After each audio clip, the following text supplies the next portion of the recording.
ગુજરાત ક્ષત્રિય ઠાકોર સેના અને ક્ષત્રિય ઠાકોર સમાજ બનાસકાંઠા દ્વારા આયોજિત સ્નેહ મિલન સમારંભ એટલે નવા વર્ષની શરૂઆત તમામ અહીંયા ઉપસ્થિત તમામ સમાજના આગેવાનોને અને અહીંયા બિરાજેલા તમામ નાગરિકોને હું મારા નૂતન વર્ષાભિનંદન કહું છું અને સ્ટેજ ઉપર બિરાજમાન આપણા તમામ આગેવાનો કે જેમણે સમાજને સાચી દિશા તરફ લઈ જવાનું કામ કર્યું છે એવા તમામ આગેવાનો આપણા મહેમાન છે અને એમના માટે આપણે એક વખત જોરદાર તાલીઓ થવી જોઈએ.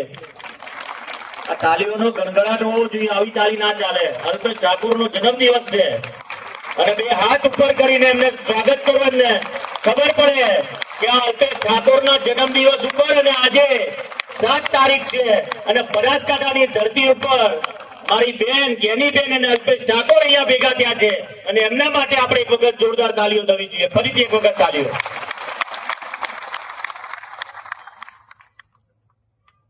કેસાજી સાહેબ ધારાસભ્ય શ્રી જેઓ હર હંમેશ સમાજની ચિંતા કરતા એવા જ આપણા કાંકરેજના ધારાસભ્ય મેરુભા, ઓબીસી એકતા મંચના પ્રમુખ આપણા મુકેશભાઈ તેમજ જનકભાઈ